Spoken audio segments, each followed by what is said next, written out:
Hi everyone, this is Bhargavi Prakash. Welcome to our channel Mind Your Science.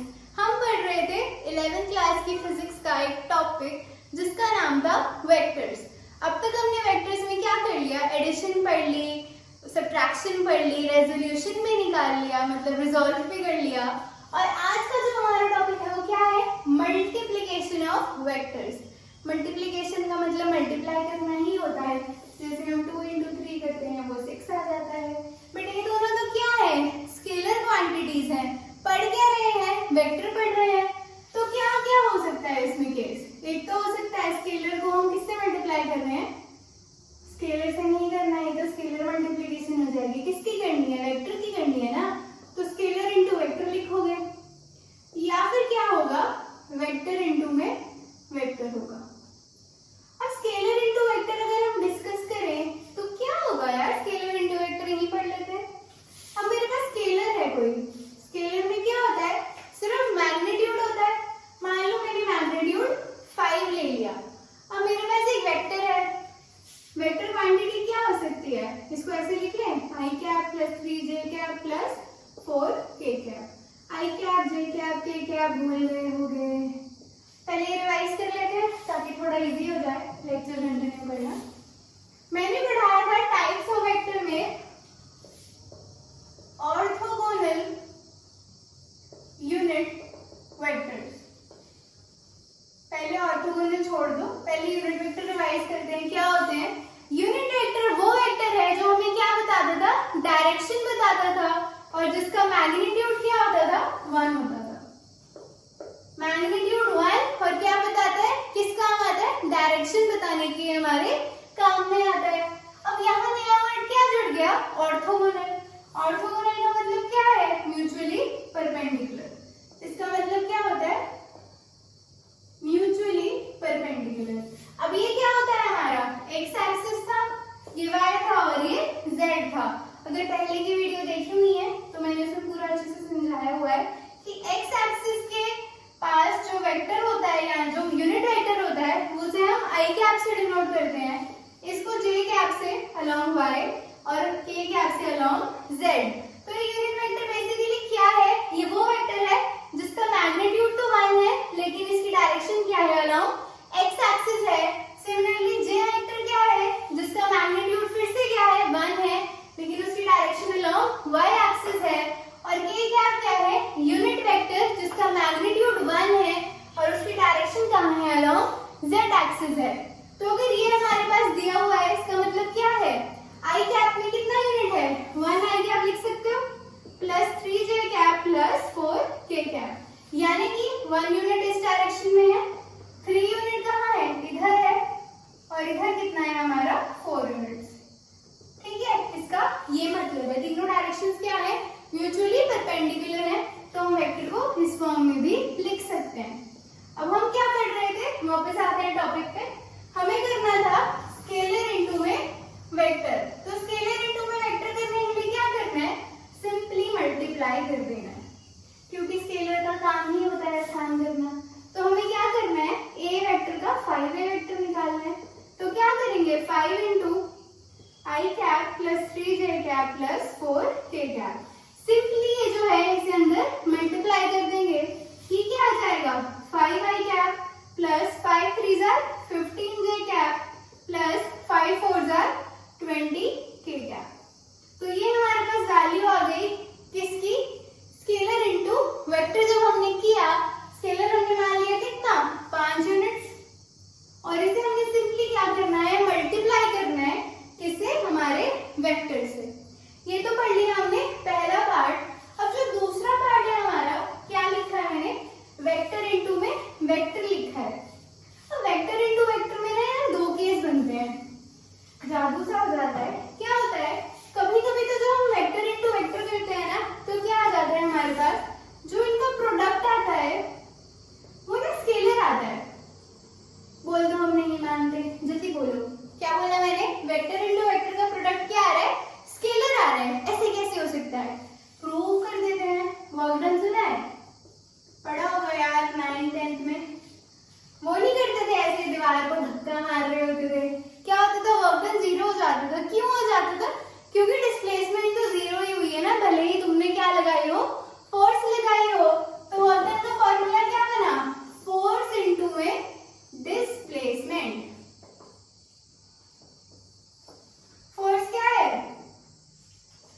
क्या है? Force, vector quantity है, और क्या है? डिस्प्लेसमेंट क्या है? वेक्टर है। क्यों है? क्योंकि इसका भी मैग्नीट्यूड डायरेक्शन होता है और डिस्प्लेसमेंट का भी मैग्नीट्यूड डायरेक्शन होता है। ये नहीं पता कैसे होता है तो वो हमारे लेक्चर की जो सबसे पहली वीडियो है उसमें पढ़ लेना, उसमें अच्छे से बताया हुआ है। तो ये क्या हुआ? वेक्टर इनटू वेक्टर है, बट वर्क डन क्या होता है? वर्क डन क्या होता है? वर्क डन तो स्केलर होता है। अब ये मत बोलना कि हम ये नहीं मानते कि वर्क डन स्केलर है। वर्क डन बिल्कुल ही स्केलर है। कभी सुना है कि मैंने वर्क डन किया यार नॉर्थ ईस्ट डायरेक्शन में? ऐसा कभी भी नहीं होता।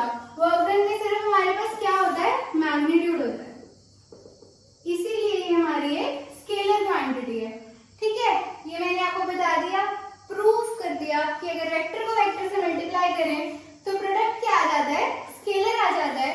और यही हमारा आज का पहला टॉपिक है, स्केलर प्रोडक्ट। तो चलिए पढ़ते हैं स्केलर प्रोडक्ट के बारे में। क्या पढ़ना है आज? स्केलर प्रोडक्ट पढ़ना है। क्या बताया मैंने अभी? वर्क डन क्या था? फोर्स इनटू में डिस्प्लेसमेंट, यही होता है। ds स्मॉल डिस्प्लेसमेंट को रिप्रेजेंट करता है, चाहो तो एस वेक्टर लिख लो, कोई बड़ी बात नहीं है। एफ डॉट एस लिख लिया। अब ये मैंने यहाँ डॉट क्यों लगा दिया? वैसे तो पता होगा मैथ्स में डॉट का मतलब क्या होता है? मल्टीप्लाई ही होता है। तो बाय कन्वेंशन, कन्वेंशन का मतलब क्या होता है? वो चीज जो हर कोई मानता है, जो क्या है? यूनिवर्सली एक्सेप्टेड है। तो क्या है, जब हम स्केलर प्रोडक्ट कर रहे होते हैं तो बीच में ना हम डॉट लगा देते हैं और इसी वजह से इसका एक और नाम पड़ जाता है। क्या है वो? Dot product. अब ये क्या हो गया? एक और नई टर्म आ गई, कुछ नया नहीं है। स्केलर प्रोडक्ट को ही हम क्या बोल रहे हैं? डॉट प्रोडक्ट बोल रहे हैं। क्यों बोल रहे हैं? क्योंकि दो वेक्टर्स के बीच में अगर हम डॉट लगा दें तो वो स्केलर प्रोडक्ट हो जाता है, और इसको हम इसीलिए डॉट प्रोडक्ट भी कहते हैं। तो ये तो हमारे पास हो गया। क्या हो गया?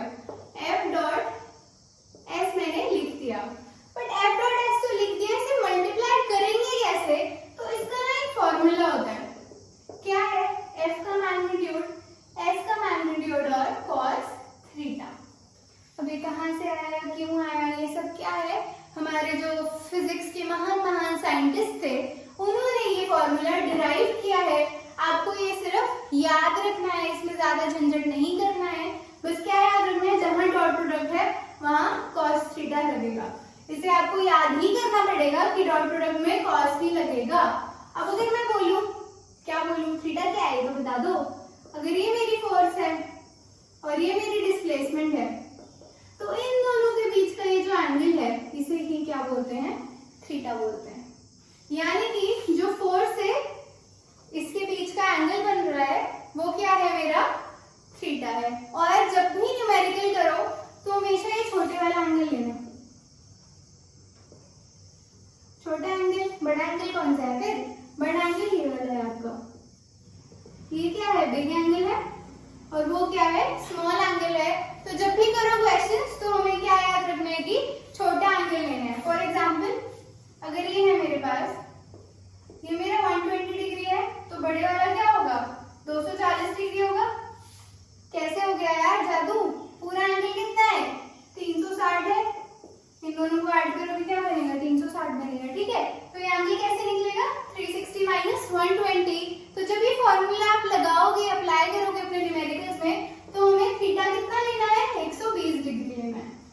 अभी हो गई थ्योरेटिकल बातें, करते हैं एक क्वेश्चन ताकि क्या हो अच्छे से समझ आ जाए। फोर्स और डिस्प्लेसमेंट चल रहा है, फोर्स और डिस्प्लेसमेंट ही ले लेते हैं। मान लो मैंने आपको दे दी फोर्स, कितनी दे दी? 5 न्यूटन की लगा दी। ठीक है, और डिस्प्लेसमेंट कितनी हुई? 2 मीटर की हो गई। मान लेते हैं, मानने में क्या जा रहा है। और मैंने क्या बोला कि किस डायरेक्शन में हुई? मान लो 30 डिग्री पे हुई। क्या मतलब बना इसका? अगर ये मेरी फोर्स थी तो डिस्प्लेसमेंट कहाँ हुई? इस डायरेक्शन में हुई। कितने एंगल पे? 30 डिग्री पे। तो आपके पास क्या है? एफ है, एस भी है और थीटा भी है। जल्दी जल्दी इसमें करो, वीडियो पॉज करके इसे सॉल्व कर लो। कैसे सॉल्व करेंगे? F vector dot VS vector. F का क्या लेना है? मैग्नीट्यूड लेना है। मैग्नीट्यूड लेने का मतलब क्या है? अगर -5 पड़ा हो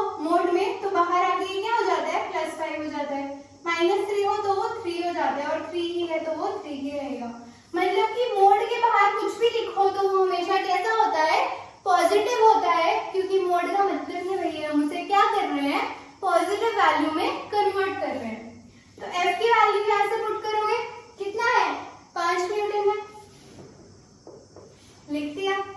S कितना है 2 मीटर है, थीटा कितना है 30 डिग्री है, cos 30 डिग्री, 5 2 कितने होते हैं 10 होते हैं, और cos 30 कितना होता है 1/2 होता है, नहीं होता, √3/2 होता है। तो ये कितना आ जाएगा 2 5 10, 5/3। अब अगर आपको तब यकीन नहीं हो रहा था कि जो हमारा वर्क डन है वो एक स्केलर क्वांटिटी है, तो अब यकीन कर लो, कहीं इसमें आंसर दिखाई दे रहा है, नहीं दिखाई दे रहा, सिर्फ क्या है हमारे पास मैग्नीट्यूड है। तो मैंने आपको दो चीजें प्रूव कर दी। पहली चीज क्या है कि जब मैंने वेक्टर को वेक्टर से मल्टीप्लाई किया तो क्या हुआ, जो मेरा वर्क डन निकल कर आया वो क्या निकल के आया, स्केलर क्वांटिटी निकल कर आया। इसका मतलब क्या किया है हमने, स्केलर प्रोडक्ट किया है। और दूसरी बात क्या पता लगी कि हमें क्या करना है, ये फॉर्मूला अप्लाई करके आंसर हमेशा कैसा आएगा, मैग्नीट्यूड में ही आएगा। इससे भी यही प्रूव हो रहा है कि जो हमारा आंसर है वो क्या है, एक स्केलर है। और इसी कारण से हम इस टॉपिक को क्या कहते हैं, स्केलर प्रोडक्ट कहते हैं, और डॉट की वजह से इसे डॉट प्रोडक्ट भी कहा जा सकता है। अब इस पे ना कुछ कंसेप्चुअल क्वेश्चंस बनते हैं। क्या बनते हैं, अगर मैं आपसे पूछूं कि क्या डॉट प्रोडक्ट क्या है, कॉम्यूटेटिव है। कॉम्यूटेटिव क्या होता है यार, नया नया सा वर्ड लग रहा है, नया नया तो नहीं लगना चाहिए, मैथ्स पढ़ के आए हो 9th 10th में। तो कम्यूटेटिव प्रॉपर्टी क्या होती है, कम्यूटेटिव का मतलब है क्या A dot B dot A के इक्वल है। पूछ रही हूँ, मैं बता नहीं रही हूँ, मैंने क्या बोला, मैं पूछ रही हूँ कि क्या स्केलर प्रोडक्ट कम्यूटेटिव प्रॉपर्टी को फॉलो करता है या नहीं करता। और कम्यूटेटिव प्रॉपर्टी है क्या कि अगर मैं A डॉट B करूँ या फिर B डॉट A करूँ, क्या वो सेम आएंगे। अब इसे देख के तो पता लग नहीं रहा है यार, आ सकते हैं नहीं भी आ सकते हैं, क्या कर लेंगे, प्रूव करके निकाल के देख लेते हैं। अगर ये मेरा A वेक्टर है और ये मेरा क्या है B वेक्टर है, और ये वाला एंगल क्या है, A2 भी जा रहा है, थीटा है, ठीक है। तो क्या करेंगे, A vector dot B vector कर लेंगे, क्या आ जाएगा, A का मैग्नीट्यूड B का मैग्नीट्यूड और cos थीटा आ जाएगा, यही आएगा। अब ये हमारी क्या है, लेफ्ट हैंड साइड थी। अब राइट हैंड साइड लो, तो अगर ये मेरा B वेक्टर है, या चलो यही मान लो, और ये मेरा क्या है B वेक्टर है, तो इसमें हम क्या करेंगे, हम क्या कर रहे हैं, B से A जा रहे हैं, तो हम क्या करेंगे, B से A वाला एंगल ले लेंगे, ठीक है। अब आप बोलोगे आपने तो बोला था न्यूमेरिकल में छोटा एंगल लेना है, कहाँ बोला था, न्यूमेरिकल में बोला था। क्या ये न्यूमेरिकल है, नहीं है, ये क्या है, कंसेप्चुअल क्वेश्चन है। कंसेप्चुअल क्वेश्चन का मतलब क्या होता है, जिसमें हमें थ्योरी अप्लाई करनी है, कुछ भी न्यूमेरिकल वैल्यू नहीं दी हुई है। वो जो मैंने बताया है कि छोटा एंगल लेना है, वो कहाँ लेना है, न्यूमेरिकल में लेना है। इसको कहीं स्टार लगा के नोट कर लो कि जब भी न्यूमेरिकल सॉल्व करोगे तो छोटा एंगल लेना है। बट ये हम क्या कर रहे हैं, कुछ प्रूव करने की कोशिश कर रहे हैं, तो हम B से A वेक्टर पे जा रहे हैं, तो हमने इसे थीटा मान लिया, थीटा तो हमारा यही था, ये कितना हो जाएगा 360 माइनस थीटा हो जाएगा। फॉर्मूला लगा देंगे, A vector B vector dot A vector क्या आ जाएगा, B का मैग्नीट्यूड A का मैग्नीट्यूड इनटू में cos ऑफ 360 माइनस थीटा। अब स्टार लगा के एक और बात याद रख लो कि cos ऑफ 360 माइनस थीटा क्या होता है, प्लस cos थीटा होता है। क्या बोला मैंने, cos ऑफ 360 माइनस थीटा क्या होता है, प्लस cos थीटा होता है। अब मैं आपके लिए वीडियो बना दूंगी यार अलग से मैथमेटिकल टूल्स पे, ताकि आपको हम जो भी साइन cos cos साइन ये सब आ रहे हैं ना, ये आपको अच्छे से समझ आ जाए। अभी के लिए याद रख लो कि cos ऑफ 360 माइनस थीटा कितना है, प्लस cos थीटा है। तो ये क्या बन जाएगा, B A cos थीटा। अब B और A का मैग्नीट्यूड तो क्या है, सेम ही है, और ये दोनों वैल्यूज भी क्या है, सेम ही है। यहाँ हम सिर्फ क्या ले रहे हैं, मैग्नीट्यूड ले रहे हैं, तो 3 into 2 करो या 2 into 3 करो, आंसर तो सेम ही आएगा, और थीटा तो क्या है, फिर से सेम ही है। तो हमने क्या प्रूफ कर दिया कि जो स्केलर प्रोडक्ट है वो कम्यूटेटिव है, यानी कि ऐसा कोई क्वेश्चन है तो उसका आंसर क्या होगा, यस होगा। तो अगर आपसे डायरेक्ट क्वेश्चन आए एमसीक्यू की फॉर्म में जेईई मेंस या किसी कॉम्पिटिटिव एग्जाम में, तो ये करने की आवश्यकता नहीं है। आपको ये याद रखना है कि ए डॉट बी किसके इक्वल होता है, बी डॉट ए के इक्वल होता है, और इस प्रॉपर्टी को हम क्या कहते हैं, कॉम्यूटेटिव प्रॉपर्टी कहते हैं। तो ये कर लिया हमने एक और टॉपिक। अब थोड़ा आगे चलते हैं डॉट प्रोडक्ट में ही। अब इसकी ना एक और प्रॉपर्टी होती है, अगर मुझे डॉट प्रोडक्ट निकालना है ए वेक्टर और बी वेक्टर का, और मैं कह रही हूँ कि ए वेक्टर भी 0 नहीं है और बी वेक्टर भी 0 नहीं है, और जो मेरा थीटा है वो 90 डिग्री है। क्या बोला मैंने, ए वेक्टर है, बी वेक्टर है, दोनों का मैग्नीट्यूड 0 नहीं है, और थीटा कितना है, 90 डिग्री है। मतलब ये है मेरा ए वेक्टर, ये है मेरा बी वेक्टर, और इनके बीच का एंगल कितना बोल रही हूँ मैं, 90 डिग्री। और मैं कहूँ कि इसका मुझे डॉट प्रोडक्ट या स्केलर प्रोडक्ट निकाल के दो। क्या करोगे, ए वेक्टर डॉट बी वेक्टर, ए का मैग्नीट्यूड बी का मैग्नीट्यूड इनटू में cos थीटा, थीटा कितना है, 90 है, 90 कितना होता है, cos 90 कितना होता है, 0 होता है। तो ये भी आपको याद रखना है, याद नहीं रखना तो निकाल के देख लेना, सिर्फ cos 90 को याद रखना है इसमें कि cos 90 कितना होता है, 0 होता है। तो क्या है, ए डॉट बी वेक्टर है अगर आपके पास, और ये दोनों क्या है, परपेंडिकुलर है, मतलब ए वेक्टर क्या है, परपेंडिकुलर है बी वेक्टर के, तो क्या होगा, जो डॉट प्रोडक्ट आएगा वो कितना आएगा, 0 आएगा। अब अगर आप ये सोच रहे हो कि हमने ये क्यों पढ़ा है, तो इसका भी कुछ कारण है, वो कारण समझते हैं। वीडियो की स्टार्टिंग में हमने पढ़ा था ऑर्थोगोनल यूनिट वेक्टर्स। क्या पढ़ा था, ऑर्थोगोनल यूनिट वेक्टर्स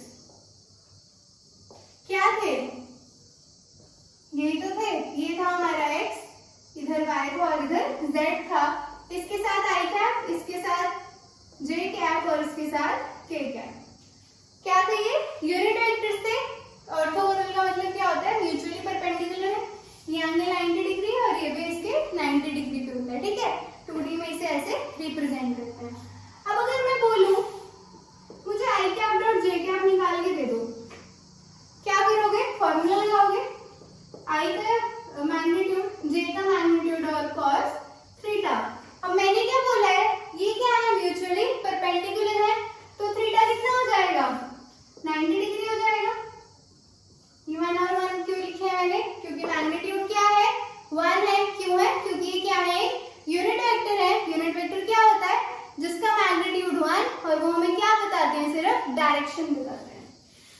तो ये हमने कर दिया 1 इंटू 1 इंटू में cos 90 कितना आ जाएगा, 0 आ जाएगा।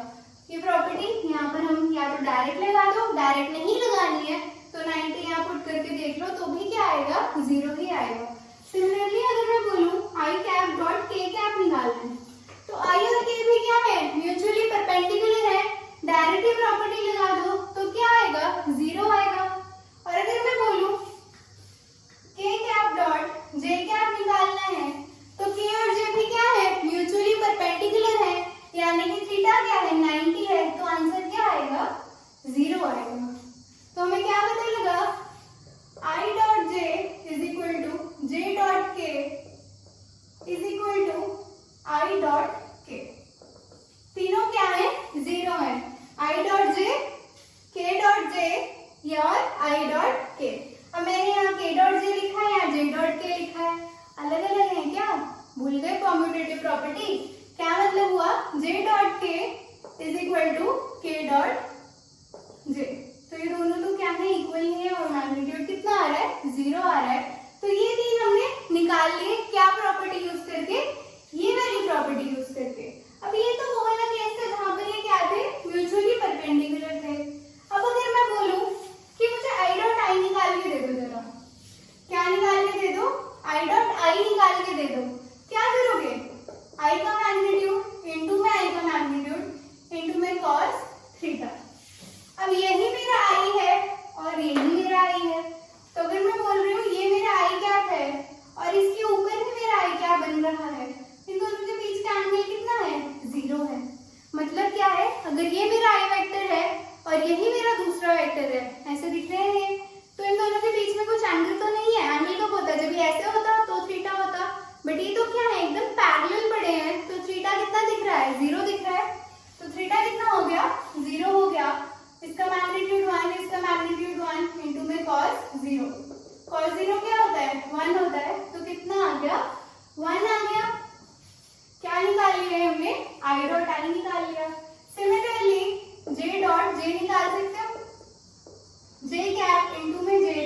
दोनों का मैग्नीट्यूड इनटू में cos थीटा। अब यही मेरा क्या है, जे कैप है, और यही मेरा जे कैप है, तो एंगल फिर से कितना है, 0 डिग्री है। तो 1 इंटू 1 इंटू में cos 0, तो ये कितना आ जाएगा, 1 आ जाएगा, क्योंकि cos 0 कितना है, 1 है। तो I डॉट I और J डॉट J क्या आ रहे हैं, 1 आ रहे हैं। सिमिलरली अगर आप K डॉट K निकालो तो वो भी 1 ही आएगा। तो यहाँ से हमें क्या पता लगा, अगर तो अलग अलग है, यानी कि परपेंडिकुलर वाला केस ले रहे हो, परपेंडिकुलर कैसे, I क्या है, J के परपेंडिकुलर है, तो वेक्टर्स का स्केलर या डॉट प्रोडक्ट क्या आता है, 0 आता है, और अगर सेम ले रहे हो तो 1 आता है। अब आप ये सोचोगे कि क्या ये सिर्फ किसमें एप्लीकेबल है, यूनिट वेक्टर्स के लिए एप्लीकेबल है, तो ऐसा नहीं है। मैंने अभी प्रूफ करके दिखाया था, अगर ए और बी वेक्टर ले रहे हो और वो क्या है, म्यूचुअली परपेंडिकुलर है, तो भी 0 ही आएगा।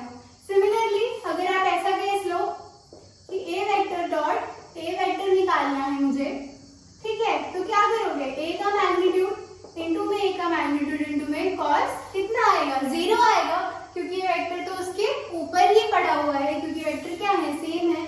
तो ये a डॉट a आएगा, a इंटू a आ जाएगा, कितना आएगा, a स्क्वायर आ जाएगा। तो ये सब क्या है, सेम है, फर्क बस कितना था, इसका मैग्नीट्यूड स्पेसिफाइड था और वो कितना था, 1 था। तो इसमें से हमें दो चीजें पता लग गई। पहली तो क्या पता लगी, अगर ऑर्थोगोनल यूनिट वेक्टर्स का केस लो और ऑल्टरनेट में मल्टीप्लाई करो, यानी कि इस तरह का मल्टीप्लिकेशन करो, तो क्या आएगा, आंसर 0 आएगा।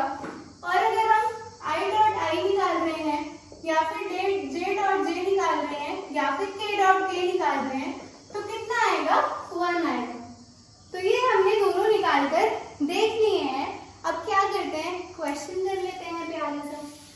क्वेश्चन में क्या होगा, कुछ भी मान लो, A वेक्टर है हमारे पास, क्या है, 3i cap plus 2j cap ले लो, B वेक्टर ले लो 1i cap plus 4j cap. वो क्या कर लेंगे, मल्टीप्लाई कर लेंगे, A vector dot B vector, A vector का क्या है, 3i cap plus 2j cap into में क्या है, 1i cap plus 4j cap. Multiply करना आता है, क्या करेंगे, पहले इसको इन दोनों से 3i कैप इंटू 1, 3 इंटू 1 क्या है, 3 है, और i cap dot i cap क्या है, 1 है। क्या किया मैंने, 3 इंटू 1 3 लिख दिया, और i इंटू i कितना है, 1 है, प्लस 3 इंटू 4 कितना होता है, 12 होता है, और i डॉट j क्या है, i डॉट j क्या है, 0 है, इंटू में 0, प्लस 2 इंटू 1 कितना आएगा, 2 आएगा, और j इंटू i क्या है, i इंटू j करो या j इंटू i करो, एक ही बात है, क्यों है, क्योंकि कॉम्यूटेटिव प्रॉपर्टी को ये फॉलो करते हैं। कितना आएगा, 0 आएगा, प्लस 2 इंटू 4 कितना है, 8 है, और j इंटू j कितना है, 1 है। ये कितना आएगा, 3 1 3, 0 0 और 8, आंसर कितना आ गया, 11 यूनिट्स। तो यहाँ से फिर प्रूव हो गया कि हमने वेक्टर क्वांटिटीज ली थी, और क्या आ रहा है, प्रोडक्ट क्या आ रहा है, स्केलर आ रहा है। अब ये तो हमारे जो मेथड है ना, इसे कहाँ करोगे आप, बोर्ड्स के पेपर में करोगे। अब इसकी ना एक ट्रिक भी होती है, क्या होती है, ट्रिक होती है। ट्रिक का मतलब क्या है, शॉर्टकट रास्ता। तो इसे आप एक शॉर्टकट से भी सॉल्व कर सकते हो, ठीक है, कैसे करेंगे, जो आपका a vector dot b vector है ना, वो क्या आएगा, ax bx plus ay by। कैसे निकालेंगे, ax कितना है, 3 इंटू में 1 प्लस 2 इंटू में 4, कितना आ गया, 3 प्लस 8 11 यूनिट्स। क्या है, दोनों सेम है। तो ये जो ट्रिक है, आप इससे क्या कर सकते हो, एक तो अपना आंसर जो आपने निकाला है उसे चेक कर सकते हैं, और दूसरा अगर आपके पास कोई क्वेश्चन जैसे कॉम्पिटिटिव एग्जाम में आ रहा है, तो इतना लंबा करने की बजाय हम क्या कर रहे हैं, उस ट्रिक से उसे सॉल्व कर देंगे, हमारा टाइम बचाएगा, ज्यादा क्वेश्चन अटेम्प्ट होंगे और ज्यादा मार्क्स आ जाएंगे। अब इसमें अगर आपको समझ नहीं आ रहा है, तो ये हमारा ax होता है, ये bx होता है, ये ay होता है, और ये by होता है। ये क्या है, मेरा ax है, ये मेरा bx है, ये मेरा ay है, और ये मेरा by है। सिमिलरली आगे करोगे तो ये az आएगा और bz भी आएगा। एक बार न्यूमेरिकल करके देख लेते हैं, जिसमें हमारे पास 3 टर्म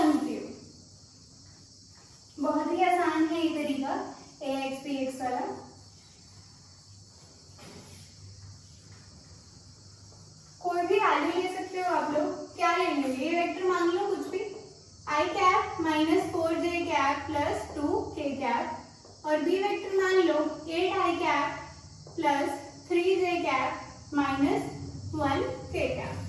कुछ भी नंबर कंसिडर कर लिए मैंने, क्या करेंगे फॉर्मूला लगा देंगे a vector dot b vector, क्या आएगा ax bx plus ay by plus az bz, xx yy और zz। xx 1 इंटू में 8, सिर्फ मैग्नीट्यूड लेना है, ठीक है। फिर ये minus plus minus 4 3 jar 12, minus plus minus 2 1 jar 2, क्या आ जाएगा 1 इंटू में 8 कितना होता है 8 माइनस 12 माइनस 2, 8 माइनस 14 6 आ जाएगा, माइनस का 6 आ गया। क्या किया हमने, x को x के साथ मल्टीप्लाई करना है, ठीक है। 1 इंटू में 8 आ गया, फिर साइन को मल्टीप्लाई करेंगे, माइनस प्लस माइनस होता है, 4 3 जार 12 होते हैं, माइनस प्लस माइनस होता है और 2 1 जार 2 होते हैं, 8 लिखा माइनस 12 माइनस 2, 8 माइनस 14 कितना आ गया 6 आ गया।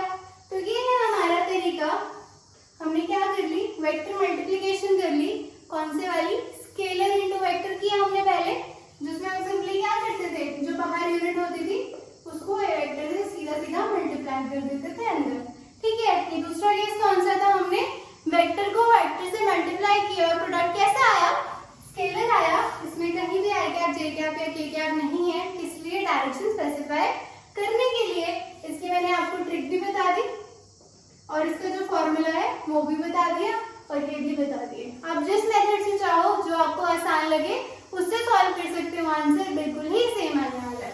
तो ये था हमारा आज का टॉपिक, किस पे स्केलर या फिर डॉट प्रोडक्ट पे।